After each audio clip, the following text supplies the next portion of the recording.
Sir, I'm Erin Bucasas, 42 years of age. I'm a BS Chemistry undergraduate. I have one son, 13 years old. My hobbies are cooking, cleaning, reading books. I worked as domestic helper before at Riyadh, Saudi Arabia for 4 years, serving with 7 members in the family, including 4 kids and 1 newborn baby.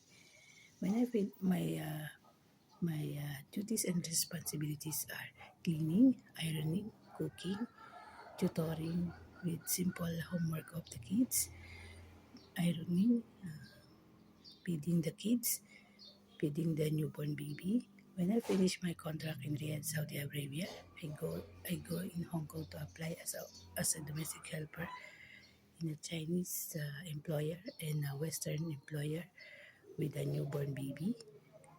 My duties and responsibilities also there is cleaning the house, washing clothes, ironing, taking care of the toddler and the newborn baby, sending the 4 years old daughter in her school, playing with them.